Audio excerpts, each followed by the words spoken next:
Welcome to The Pick List, the podcast for curious food industry minds.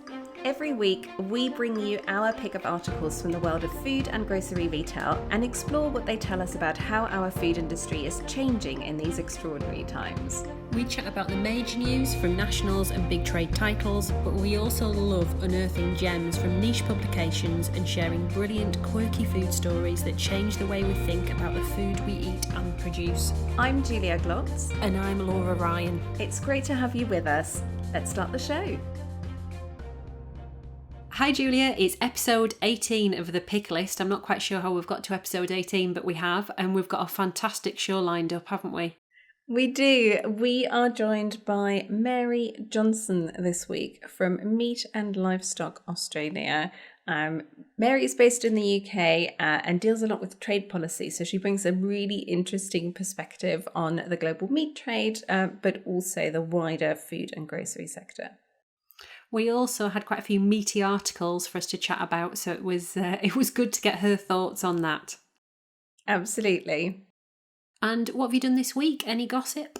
I've mainly been busy training. I ran a virtual training course, an online training course on the fundamentals of editing, especially if you're having to edit your colleagues. Always a slightly tricky thing. So I shared some tips and tricks in my course there, and then did a Zoom workshop essentially with some live editing training as well, which was really good fun. How about you?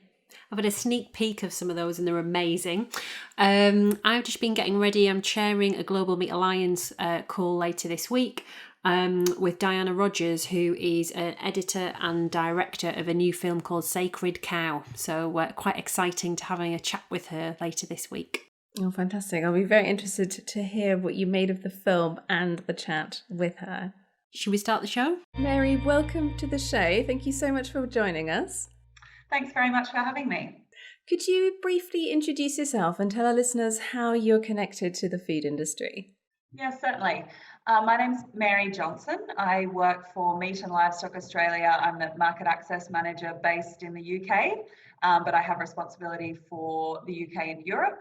And Meat and Livestock Australia is a producer, so a farmer-owned research and development and marketing corporation. So we represent Australian beef, sheep meat and goat farmers. And my job over here in Europe and the UK is very much trade policy and market access. So improving Australian red meat producers' access to the EU and UK market. Fantastic. And I think your first article gets us straight into all things trade policy and market access, quite from a different perspective. Why don't you tell us about your first pick for us? Yeah, certainly, Julia. My first pick today is a Politico article titled UK Landowners Warn of Lamb Surplus After a No-Deal Brexit.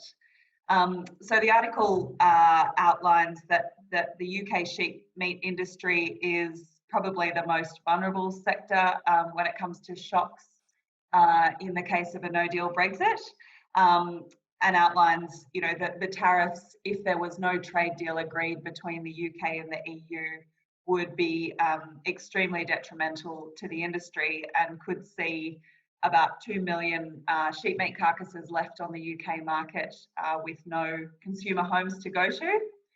89% of UK sheep meat exports do go to the EU, so the nature of the relationship between the UK and the EU market and the single market that has been in place for over 40 years is extremely important to the sector. But it also outlines some other sectors at risk, including beef, dairy, fruit and vegetables to the EU. So I guess from my perspective, the reason I find the article interesting is, as I said earlier, I represent Australian sheep meat producers. So watching the way that the trade dynamics and the trade flow will work from, at this stage, 1 January 2021 is extremely interesting. And the flow-on effects that that might have for the global sheep meat market will certainly be worth watching. You're right, and I think it's fair to say the industry are really concerned, aren't they? And it's outlined in the article. One thing I wanted to chat to you about when I read the article, and I thought it was a great pick of yours, was it doesn't necessarily talk about carcass balance. And when it talks necessarily about beef and the surplus would have of beef, that isn't necessarily the case because we're not self-sufficient in beef. But as we know, UK consumers eat certain parts of a carcass and not others, but less so on sheep, but very much on beef. But Australia are a massive exporting nation. How do you see that playing out? And I guess, is there an opportunity? Because if a product is cheaper, then UK consumers are going to buy more of it. But can you ever trade people into products that they're not necessarily used to buying fifth quarter and that sort of thing?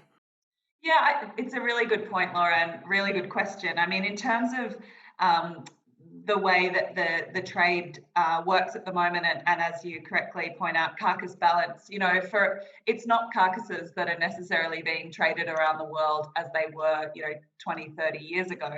And when it comes to UK sheep meat exports to the EU, it's very much those shoulder and loin cuts. And the UK market has a real interest, particularly the pubs and food service industry in roasts, so lamb legs. And the way that the Australian and New Zealand sheep meat industry work in particularly the UK market is backfilling the requirement for leg cuts, particularly into the UK. So, I guess we see an opportunity, particularly if there is a trade deal between the UK and the EU, to continue supplying that market from an Australian perspective. But we are very closely watching that outcome because, if there is a no deal, as we said, there'll be additional product left in the market, and a lot of consumers not necessarily knowing what to do with some of those cuts.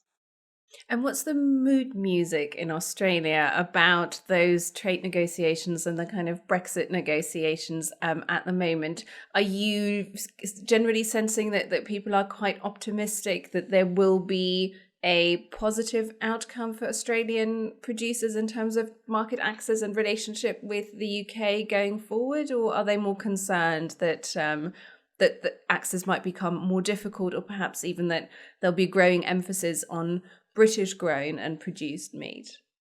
Yeah, I mean, I think Australia and the UK have a long relationship, both culturally and in a trading mechanism. So I think there's positivity around the fact that we have an opportunity to negotiate a deal with the UK. Red meat products and agricultural products specifically are often sensitive when it comes to trade deals.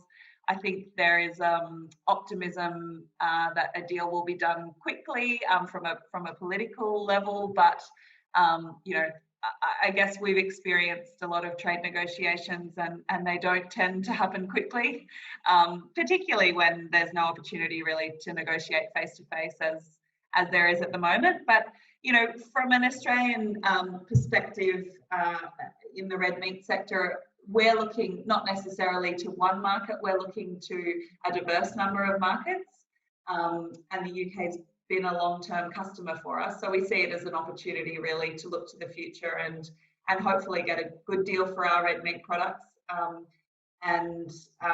But it needs to be a deal that has positive outcomes for UK farmers as well. Julia, what's your first pick this week? So my first pick this week is from Wired, and it's a piece called "I Saved My Pub Money on Lockdown to Build a Mighty Salmon Empire." This article is part of a new series of personal essays that Wired is running on how the lockdown has changed people's lives. And this particular essay was written by Andrew Woodhouse, who's a financial events marketer from London.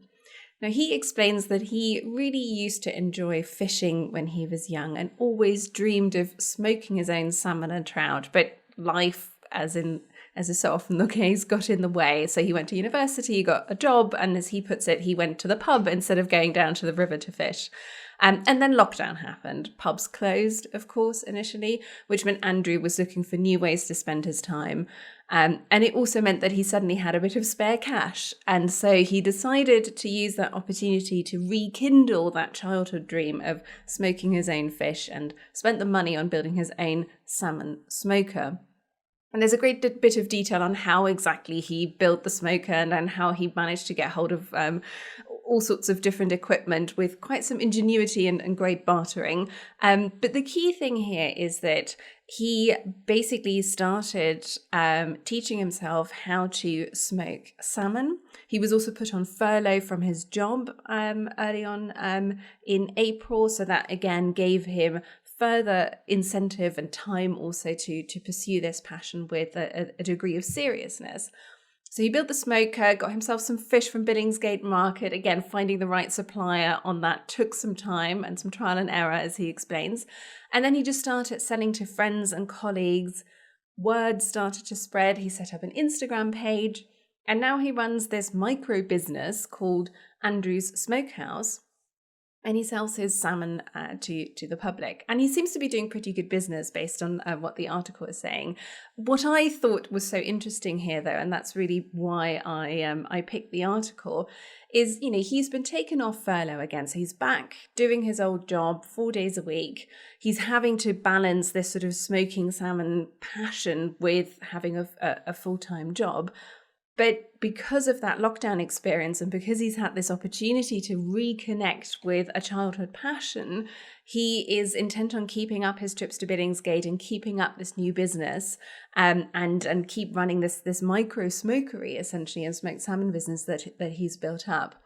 And for me, this touches on so many of the themes that we've talked about quite a bit on the podcast, and more generally about, I think these sort of food-based businesses often have a particularly strong pull, don't they? And they're often sort of based or rooted in kind of childhood experiences and dreams around food.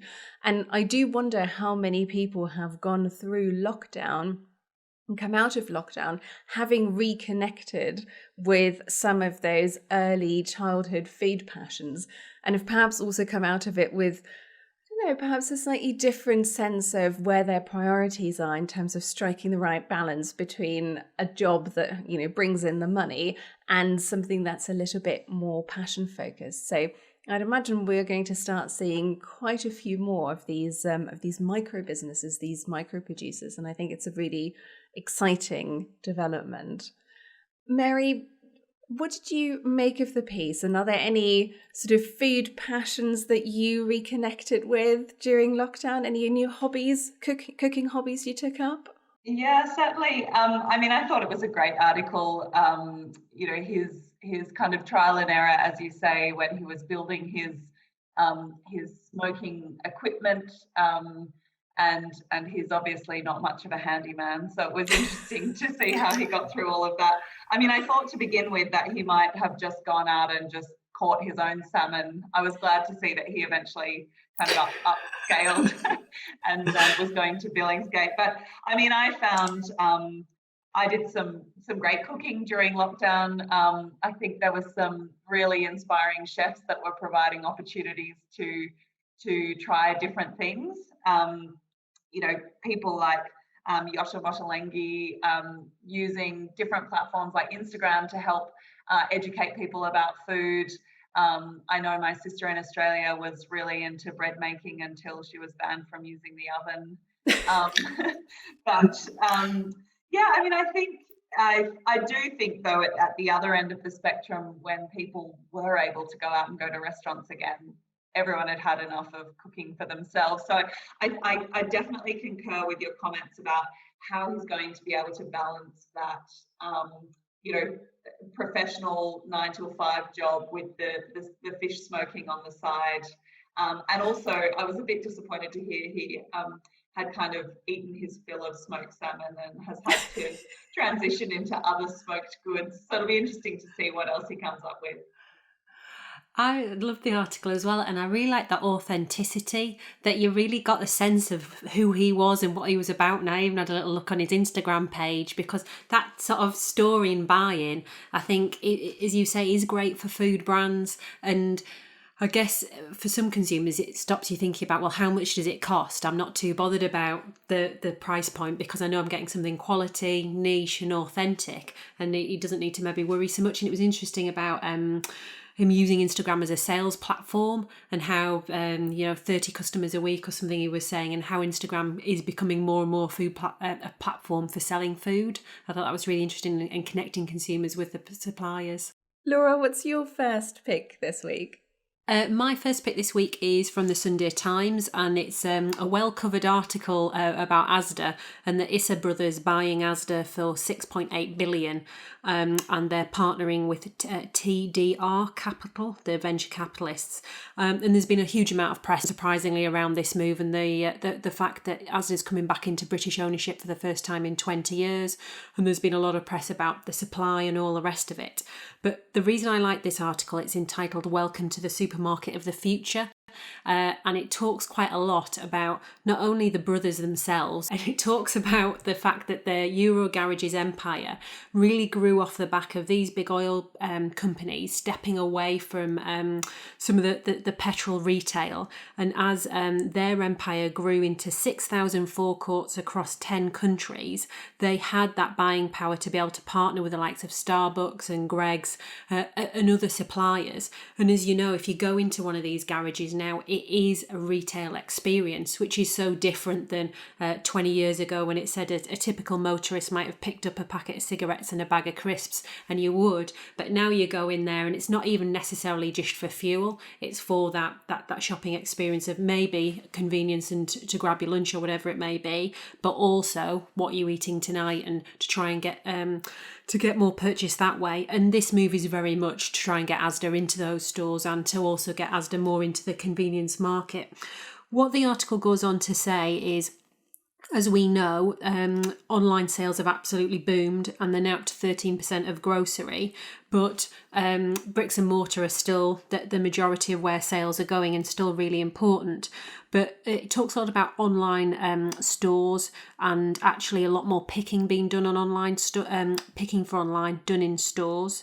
Outside stores, a fleet of self-drive vehicles could be hooked up to electric charging points, and workers and even robots will ferry click and collect orders to customers waiting in their cars. And it says the changes could be accumulation of 26 years of slow progress. And I guess that entrepreneurial nous that's going to come into Asda and their changes is going to shake up the whole retail market and the whole grocery market, which is going to be fascinating to watch. There's some great sound bites in the article, and one of the ones that I particularly liked was from the ex-Sainsbury's boss, Justin King, who's obviously now on the M&S board. And he says, you don't make profit out of car parks directly, but if you don't have one, you don't have a shop. And online is a bit like that. You need to be able to develop a relationship with your customers, and because very few people shop only online, the customers that can be some of the most profitable ones to be able to get that online, and also bricks and mortar sales. So they've bought 630 shops for that bargain price of 6.8 billion. How fast do you think we're going to see changes? And I guess, can I come to you first, Julia? Because back in your grocer days, you would have been writing pages and pages on this, I'm guessing. What are your thoughts? I'm intrigued. I certainly would have been editing pages and pages. I didn't necessarily do a lot of the retailer coverage, actually, when I was at the grocer. I was always a little bit more supplier focused, but certainly as my in my role as editor. No, I think it's been really fascinating to watch, and I think the grocer team, as they always do for these big stories, they've done some really, really great coverage around that. Some fantastic sort of explainer pieces. The Sunday Times piece, I think, is great. It tells the story of really how this development fits in with the wider grocery landscape, and I think is taking very much that online angle, looking at the opportunities around sort of micro fulfillment through stores. But I think there's just a really interesting story to be told about how exactly what is the motivation behind that acquisition and what does the new ownership mean. And yeah, I think that the grocer team have put out some great explainers on that. I saw they did a really interesting Q&A actually with the Asda CFO as well, kind of just really taking the temperature and talking a little bit about from an Asda perspective, because we've heard a lot about the motivations for the Issa brothers behind the acquisition, but of course this is a really big change for Asda as well. So it's interesting to see how they're sort of excited about the opportunities that come with that, and the kind of scope it gives them to now take a slightly different strategic role. So yes, I think it's one of those really sort of big landmark deals that everyone is excited about, everyone is talking about. I think is now going to take some time to really unfold, but until we see exactly what the implications of that are. But I think Asda will be a fascinating one to watch over the coming months now. What are your thoughts, Mary? Because you always think of Australia having that duopoly, and when you come into the UK, and it's such a crowded grocery retail market, and I guess that's one of the things that always comes out from these articles, is the too many players. From looking from the outside in, what do you make of it all? Well, I definitely concur with your comment, Laura, about some of the sound bites in the article. One that I really liked was that online operations are seen as a tool to keeping promiscuous customers loyal. And I think you're right, when it comes to when there are so many players in the market, it's difficult to know where you're getting the best deal, or what exactly it is that you're looking for. And I think the fact that it's taken such a long time for people to move away from the bricks and mortar shopping experience and towards online, and it's taken such a, to use the word of the year, unprecedented event to really push people into to online grocery buying. It'll be interesting to see whether that is a long-term shift, and what it takes to really move people away from the physical experience. I mean, I think the article talks about the fact that you don't actually need to see a can of baked beans to actually know that you want to purchase them, but I think people do like that experience. I think it will be interesting. But yeah, certainly moving from our supermarket duopoly in Australia, where there has been changes over the last few years, where there have been new players entering the market, and they have been gaining really good ground. But when it comes to online sales, being in the UK during this year and having all of these different options for retailers who are providing online services for groceries, I really was thinking about how the Australian retailers would cope. And I know that they did definitely struggle when it came to increasing their capability for home delivery for groceries as well. Mary, what's your second article for us? My second article today is a Guardian piece on M&S cutting soya from production of milk to curb deforestation. And the article outlines the fact that M&S has decided to eliminate soya from their milk production, which is part of their goal of zero deforestation in all of its food production. And it outlines the way that they've worked with British farmers to replace soya with feed alternatives, so things like rapeseed oil and sugar beet. And I think it really fits into that category of that the Guardian has been running on, which is the emphasis on deforestation, particularly in relation to forests in South America. For feed products, for milk production, for example, but also for the red meat sector. But I guess the real reason that it piqued my interest was because at a policy level, we're seeing the EU consulting on with their member states on deforestation and forest degradation, and particularly in terms of reducing the impact of products that are sold on the EU market, and also in the UK.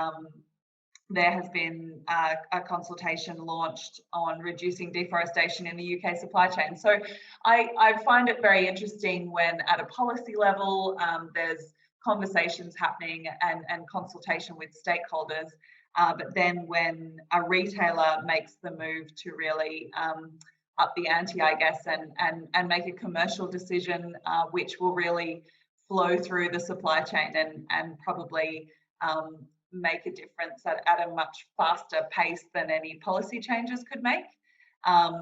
And I mean, I think, there's examples of other retailers or food service outlets that have made similar commitments through time where they've elected to, for example, with McDonald's, Rainforest Alliance coffee beans, and that's really making a commitment like that really enacts change as I say, at a much faster pace.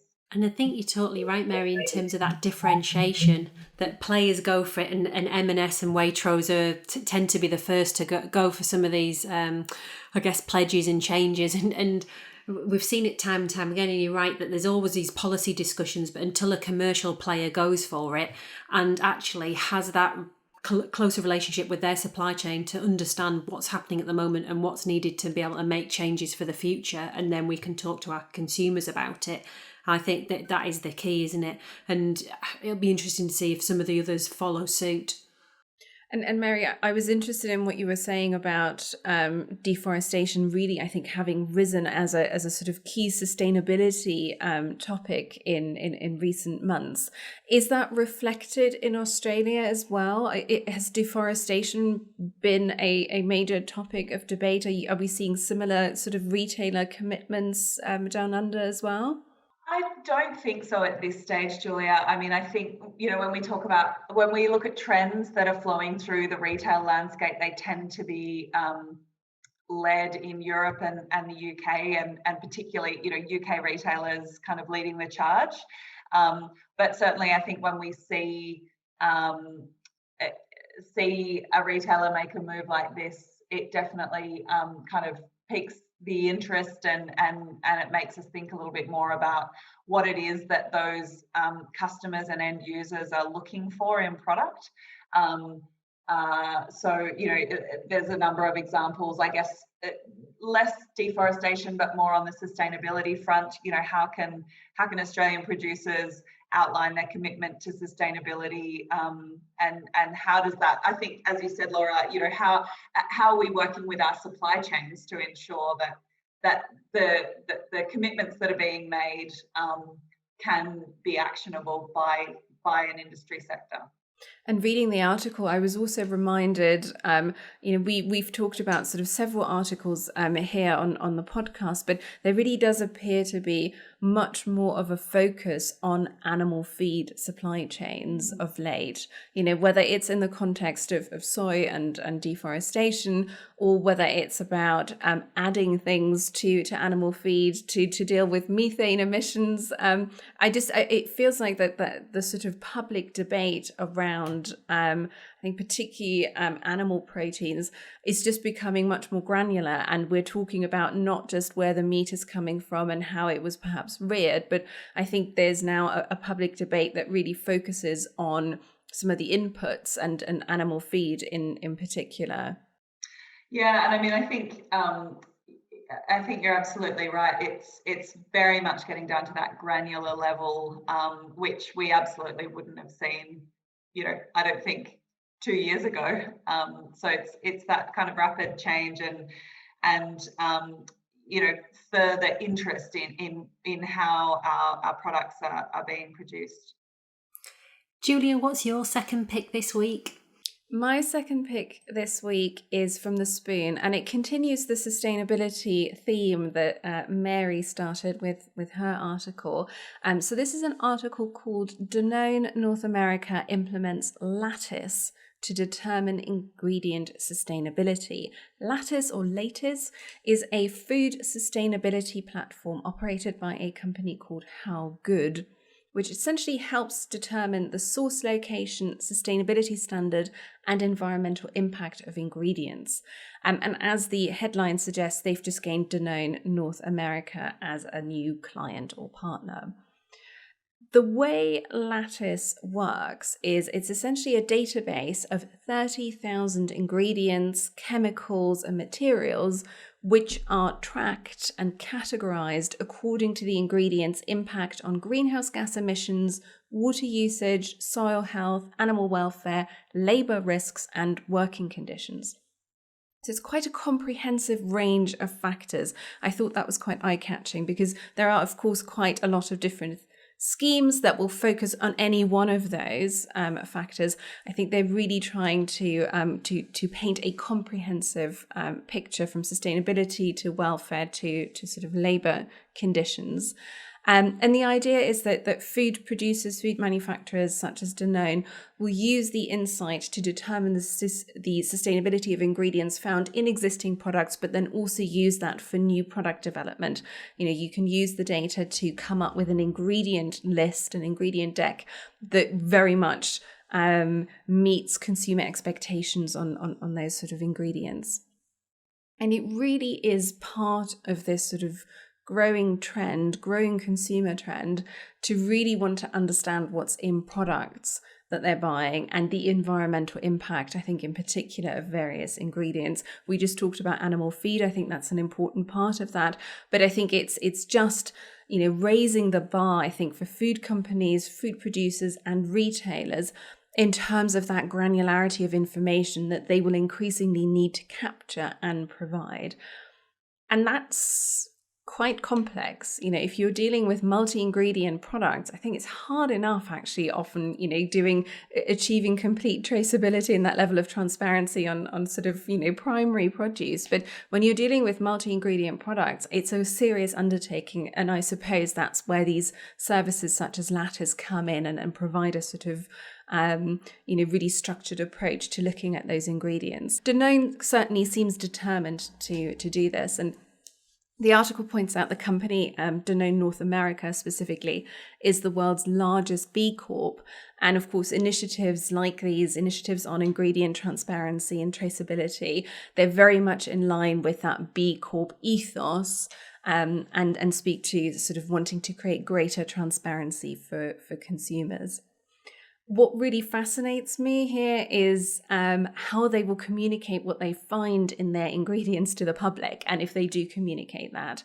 The article doesn't really go into this, and it sounds, reading between the lines, it sounds like it's a bit more of an internal tool at this stage, perhaps something to kind of, you know, inform NPD decisions and sort of supply chain management. But of course, communicating what you have found in your supply chains and what impact you have determined your ingredients have, that is also a big part of the sustainability story and the sort of transparency story. So I think it'll be really fascinating to see how they ultimately take that knowledge, take the data they're getting from this new partnership, and then turn it into something that doesn't just track and capture information, but also helps consumers make sense of the information that they have found.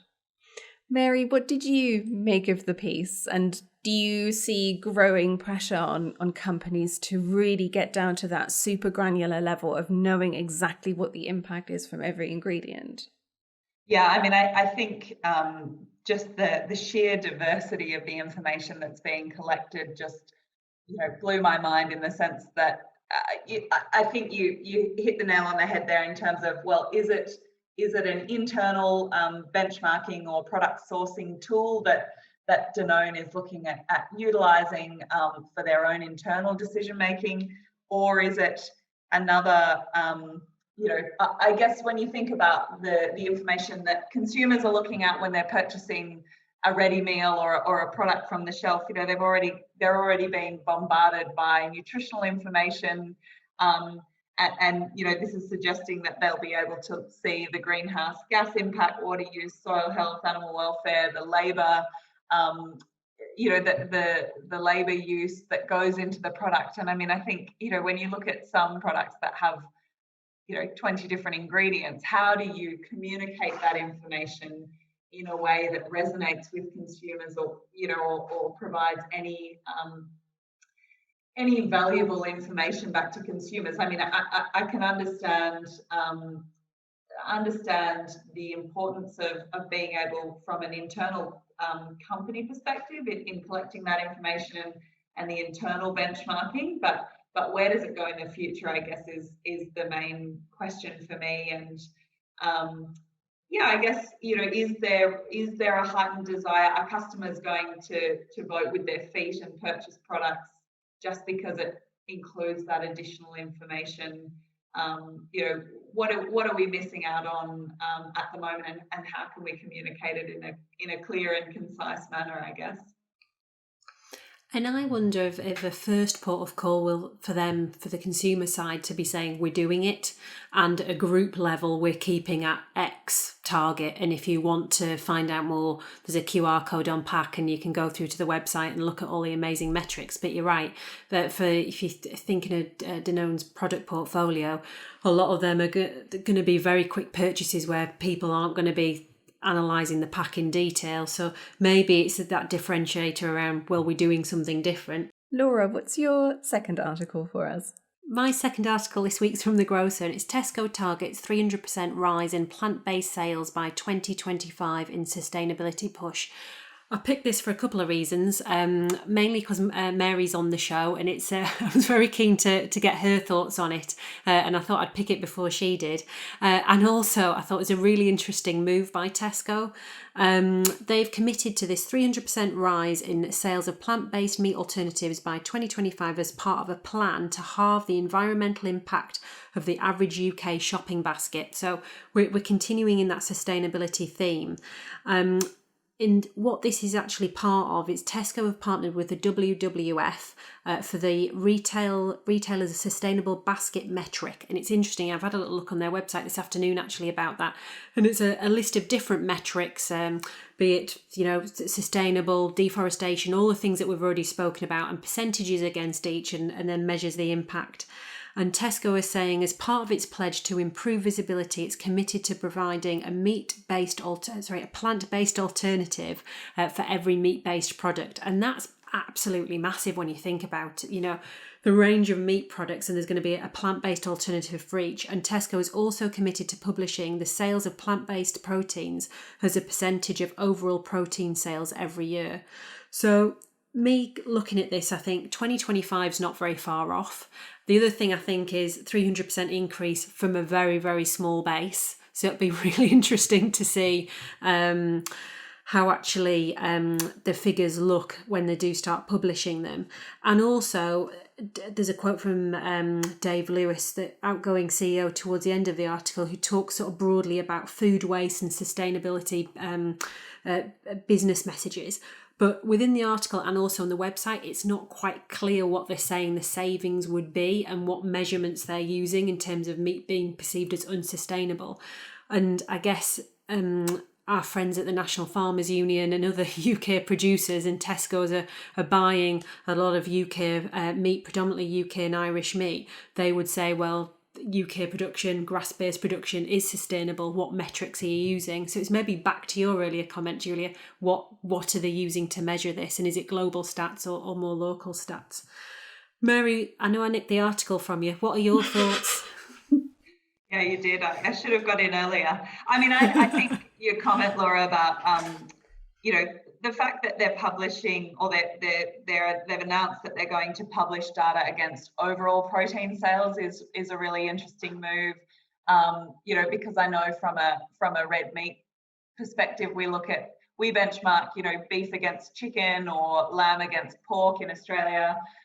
So those are our competitors, but to actually hit plant-based proteins against the meat sector is really interesting. And I also think the comment that's made about positioning the meat-based, the plant-based alternative next to meat products is an interesting move as well. And I think that from a meat sector perspective, that might raise a few eyebrows along the way. But I do think that the comments made in the article around Tesco's leadership in publishing the food waste data, and the implications that has had, kind of goes back to that earlier article that we discussed, where M&S have made announcements. It really takes a retailer to up the ante and put themselves out there and be ambitious about targets in order to really make changes.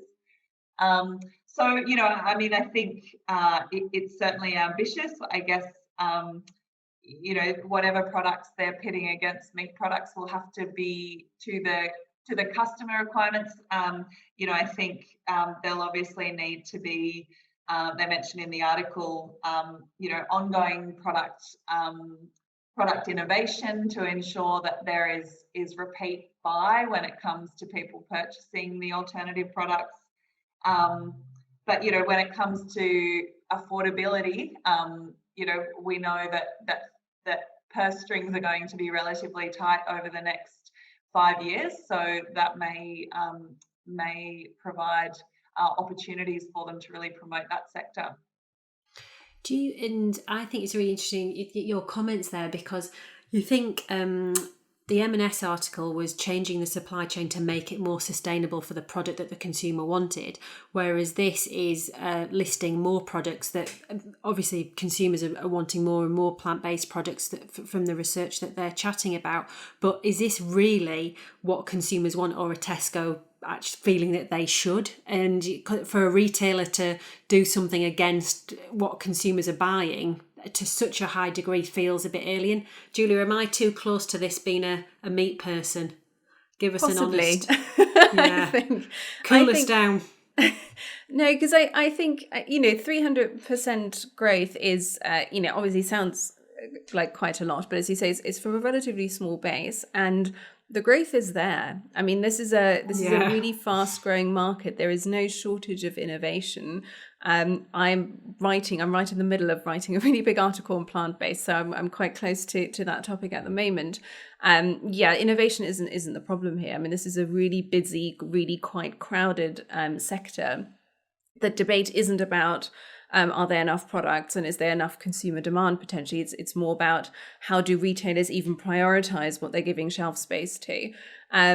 I think what's interesting here is actually the affordability angle that also caught my eye, Mary, like it did for you, because I think you can still, even with a 300% increase in sales over that period, because the numbers are so small still, you can also still have really strong performance from meat and from dairy in that as well. I think the two markets are of such different sizes that both of those are potentially compatible. But I think affordability is really interesting, and so far that plant-based sector, I think, has often been pushing that more premium angle, partly because you have a lot of challenger brands in that space, the ones that are really creating a lot of excitement, not the sort of more traditional vegetarian brands.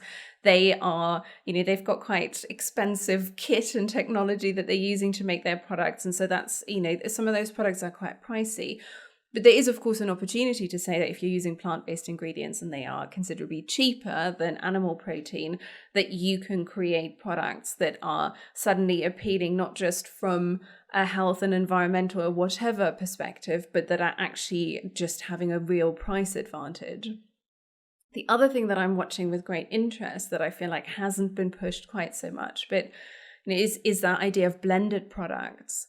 There are lots of people who are sort of really interested in the potential to say, if we're dealing with a flexitarian consumer, i.e. someone who isn't ideologically wedded to veganism or vegetarianism, but is looking to reduce their meat consumption to some extent, can you price engineer, can you come up with a really compelling range of blended products that, blend plant-based proteins with meat and sort of hit that affordability, as well as obviously speaking to consumers who want to be reducing their meat consumption. I don't know, Mary, whether what your sense is of the potential of those blended products.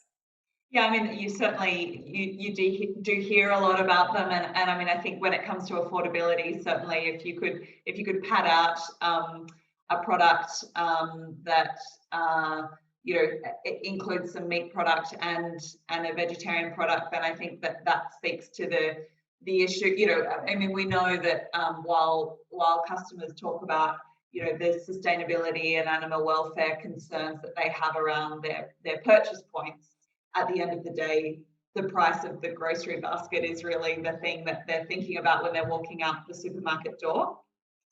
I guess the other thing that I was thinking about, when it comes to affordability and I guess thinking outside the box when people are slightly conscious of what they're spending money on. I mean, we saw mince sales absolutely fly out the door in March and April as people were really struggling to get their heads around cooking on a budget or being at home all the time. So I think Tesco as the retailer will no doubt be putting a lot of effort into the marketing or trying to get customers to try these products as they are next to the meat-based products as well. So I'll certainly be watching with interest, we'll see where it all lands. And something you always say, Julie, and it always resonates, and I was looking at in a Tesco last week actually, and just looking at the merchandising around the meat category and the plant-based, and you always said, Julie, when you were on the grocery, you'd get a press release from a a plant-based company, and it would be loads of images, it would be really sexy, it would look great, you would have access to anyone you wanted to chat to, whereas the meat industry, you would get a press release, just a reactive statement when something went wrong, and it would probably be a picture of outside of a factory. And I was thinking of those comments when I was walking up and down the fixture, because the plant-based footage looked amazing. It was bright, it was branded, it was funky, had recipe ideas, and it might well have just been an unfortunate store, but the signage around that fixture looked great, inviting. And I turned behind me and looked at the massive run of meat, and there was hardly any branding, no inspiration. It felt cold, and it just didn't make you feel hungry. And I always think if you're buying meat, if you go to a really good butcher shop, it should make you feel hungry because it gives you recipe inspiration. And the plant-based market are doing that really well, and the meat industry need to sharpen up on that, I'd say. It's certainly very interesting in the UK, just the sheer diversity of the plant-based sector. I think just the number of customers in the market just means that it is so much more evolved than in the Australian market. It'll be a really interesting test for Tesco's. I think just the fact that there is, it's such an open market. There's so many opportunities to test different things, and then to potentially see the flow through effects in other markets. Totally. And of course, I think it's worth keeping in mind that, yes, there are all these challenger brands. And of course, I'm being a little bit unfair because it's whenever I complained about the meat industry's rather dour media outreach in comparison to some of the others. If you're a challenger brand, all of that is so much easier than if you're a big corporate. But of course, there are some, quite a few meat processors, meat companies that are, very active in that plant-based sector as well. They're absolutely taking advantage of that opportunity as well. So it's not always necessarily a case of, this is sort of meat versus plant-based and never the twain shall meet. I think there are lots of opportunities for those two sectors and company within various sectors to take advantage of that trend as well. You're totally right, and that's where we're seeing that innovative comms and branding, and to push that down some of their retailer brands as well would be great. So, Mary, it's been a pleasure having you on. Thank you so much for joining us. Thank you very much, Laura and Julia. It was lovely to chat to you. That's all we have for you this week. Thank you so much for listening. You can find links to the articles we discussed in the show notes at thepicklist.co.uk. If you enjoyed our show, please subscribe, give it a rating, and leave a review. It makes a massive difference to our podcast and helps us reach more people in the food industry who'd enjoy listening to The Pick List. Thanks again for listening. See you next time.